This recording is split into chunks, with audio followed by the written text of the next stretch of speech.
सबसे पहली जगत में पूजनीय और श्रेष्ठ गुरु माँ है। जिसके माँ हो और कोई देवी देवता पूजने की जरूरत नहीं, पूजो तो तुम्हारे भाग्य की बात है, लेकिन सबसे बड़ी देवी माँ है, सबसे बड़ी पूजा माँ है। अगर अपनी माँ की सेवा कर ली तो भगवान को प्रसन्न कर ली। मान जाओ हमारी बात, जहाँ तक हमारी आवाज पहुँचती हो, अगर तुम्हारी माँ हो तो चूकना मत। परचून की दुकान थी तो बेचारा बड़े धर्म से चलता था, तो साइकिल से चलता, नमक रोटी खाता, और सामने हलवाई की दुकान थी, बहुत उसमें मिलावट, सब कार से चलता। तो एक दिन एक संत आए उस गरीब के घर, तो उनका महाराज धर्म श्रेष्ठ है कि अधर्म श्रेष्ठ है? तो उनका धर्म। तो बोले धर्म से चलता हूँ तो आपको हम आधा लीटर दूध नहीं पिला सकते, और अधर्म से चलता, कार से चलता है वो। बोले आओ बेटा गंगा स्नान करने चलते। गंगा के किनारे ले गए और एक गड्ढा खुदवाया एक आदमी से, और कहा इस पे खड़े हो जाओ। बोले गुरुजी करोगे क्या? बोले चुप रहो, और भर भर के गंगा जल डालते रहे। जब गंगा जल यहाँ तक आ गया तब कहा महाराज अगर एक घड़ा भी डाल दिया तो मैं मर जाऊंगा। तो बोले ऐसे ही तुम्हारा सामने वाला जब तक घड़ा भर ले रहा है तब तक कार से चल लो, जहाँ पाप का घड़ा भरा तो फिर वो नष्ट हो जाएगा। धर्म से चलने वाला दीपक की तरह जलेगा, लेकिन कुल परंपरागत चलेगा। अधर्म वाला एकदम उठेगा और फ्यूज हो जाएगा, नष्ट हो जाएगा। जैसे किसी को कोई प्रियजन याद आता है, ऐसे हमें सैकड़ों बार याद आती है मरना है, मरना है। अब ये सूत्र हमको कहीं लगने नहीं देता। क्या है सब नाटक हमारा, मरना है यार, जाना है यार, जाना है। कब श्वास टूट गई कुछ पता नहीं, और जब श्वास टूटी तो सब बखेड़ा यही छूटा। अब जो भजन किया वो साथ गया, नहीं तो कुछ नहीं।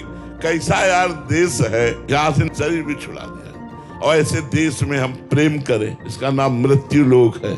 मरोगे सब। हमारी बात थोड़ी कड़वी लगेगी, सब मरोगे, आज नहीं तो कल सब छूटेगा, आज नहीं तो कल।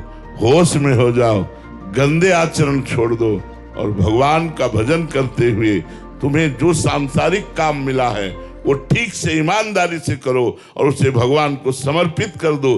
कृष्णार्पणमस्तु, तुम्हारा जीवन सफल हो जाएगा। भोजन का मतलब होता है आप मांस वगैरह तो खाते ही नहीं होंगे, लेकिन जो मांस खाते हैं उनके संग में हम गए और उन्होंने कहा हम तुम्हें खीर पूड़ी बना के पवाते हैं, तो उनके वो पात्र जिनमें मांस रांधा गया है, अगर उसमें खीर पूड़ी तो वो हम नहीं पा सकते। भगवान ने जो रच रखा है वही होगा। भगवान जो रच रखा है वो बड़ा मंगलमय होगा, क्योंकि भगवान मंगल भवन मंगलहारी है। तो हमको भी चिंता क्या, हमें दिमाग में तनाव के रखो, वृत्ति से दुख न पावे। अब तक जो हुआ सो हुआ, अब हम अपने जीवन को ऐसा सुधारें कि कोई एकांत में आपके लिए जब सोचे तो ये सोचे कि कितना अच्छा आदमी है, हम मिले तो बहुत अच्छा लगा, नहीं वो आदमी सोचे ऐसे बनो। मेरी बात ध्यान रखना, कितनी भी निराशा हो, एक बार जो भगवान की शरण में हो गया, भगवान से छोड़ दे। चाहे जितनी निराशा हो, चाहे जितना विषय का तूफान उठा हो, चाहे जैसी भयंकर परिस्थिति हो, एक बार जिसने भगवान की शरण ले ली, भगवान उसे कभी छोड़ दो। रच रखा है वही होगा। भगवान जो रच रखा है वो बड़ा मंगलमय होगा, क्योंकि भगवान मंगल भवन मंगलहारी है। तो हमको भी चिंता क्या करनी है, हमें दिमाग में तनाव के रखना। हर व्यवस्था खाने पीने की और मनोरंजन की हो, भजन थोड़ी होता है। भजन तो होता है कांप रहा है शरीर सर्दी में और बैठे यमुना किनारे फिर परमात्मा के ध्यान में, तब भजन होता है। अगर भजन हो व्यवस्था में तो बताना, सुबह उठो रजाई ओढ़ करके माला हाथ में ले लो तो माला छूट जाएगी, भजन होगा। ऐसे भजन होगा। अच्छा रोज टिफिन बढ़िया लगकर चक आ रहा है तो भोग अच्छे लगेगा कि भजन अच्छा लगेगा? ये भजन खिलवाड़ नहीं भाई।